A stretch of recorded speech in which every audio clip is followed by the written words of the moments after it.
If you've ever thought about when you get to the end of your life, what would be like your top 10 best moments, a bit like a Watch Mojo video, but not quite, although I'm sure they'd milk it for all that they could, then perhaps Lost at Sea would be a game that's of interest to you. It's a narrative driven walking simulator style game, but with puzzles, and it's available on console and PC. In this game, you play as Anna, and Anna's in her old age, and she's having a kind of surrealistic, dreamlike experience where she has been washed up onto an island, but it's not really a real island. It's like a brain island full of different memories that have kind of mishmashed all together with different realities and surrealism and strange imagery.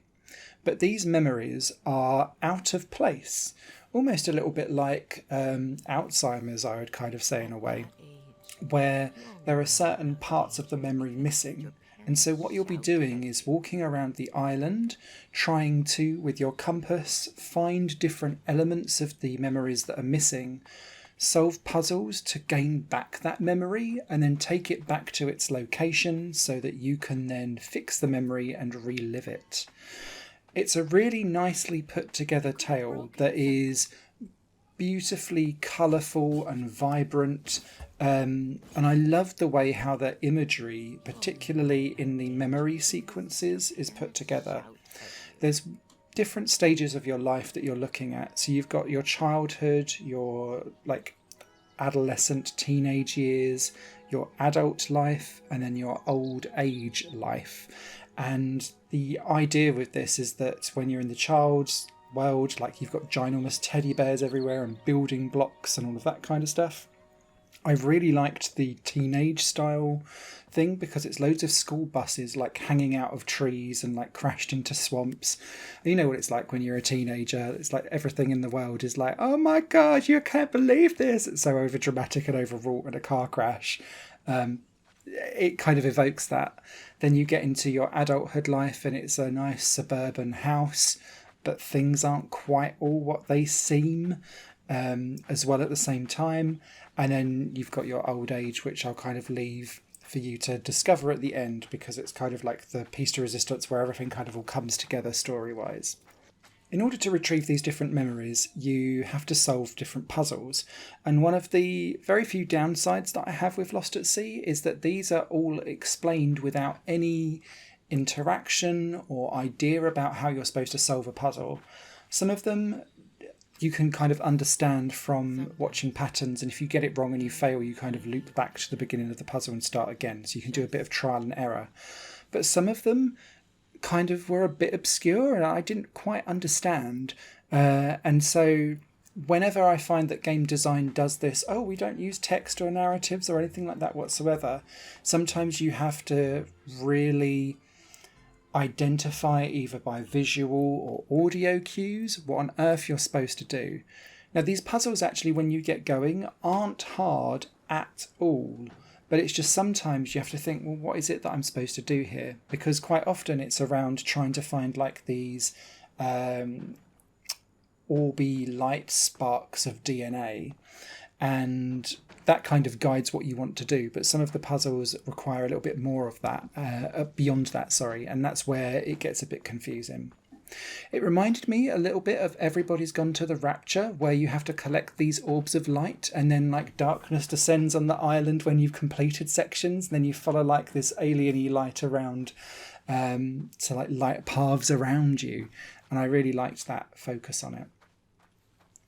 Outside of that, there's also another mechanic, which is around fear. And I'm a little bit on the fence as to whether I think this was a good mechanic or not.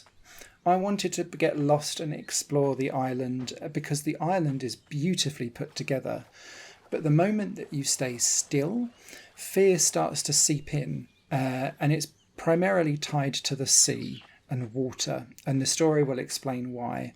But like black wisps of fear will start to come out of the water and chase you around, so you have to run away from it and either get back to a memory, which is like your safe space, or you can stare it down and try and smash the interact button a few times in the eye of it so that it explodes into light again, and then the sky kind of becomes light again as opposed to being dark and melancholy and foreboding.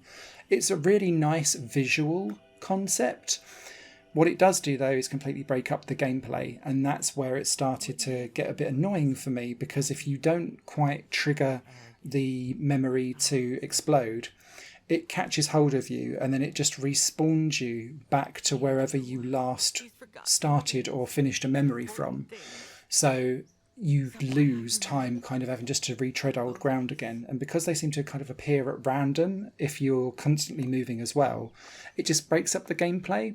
And I almost wish that there was like an option to turn that off because the island is beautifully put together. And I really like the fact that this game has gone for a bold, colourful, visual, bright light, almost like Golden Sands style of graphics.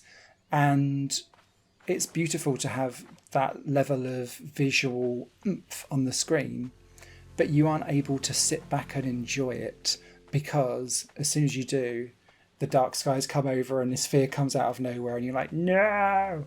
So those two things with that combined with some of the puzzles being a bit obtuse to kind of work out what you do, and it's trial and error, are the only two real downsides that I have to Lost at Sea. It looks beautiful, it sounds beautiful, it's nicely acted for the voice acting, and the story makes you think without it kind of beating you round the head too much and getting a bit too heavy.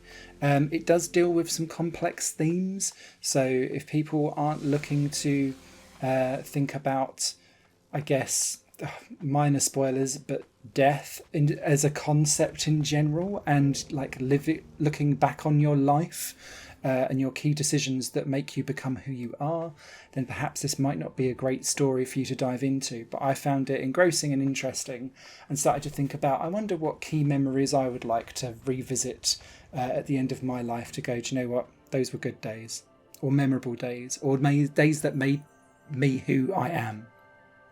A written review will be over on higherplayinggames.com, but don't get lost out at sea on this one. It's a relatively short game, but it makes a big impact and impression whilst you play. If you found this review informative, please do leave a like or a comment below if you've got any questions, and I'll check you next time for more hidden gems in gaming. Bye bye.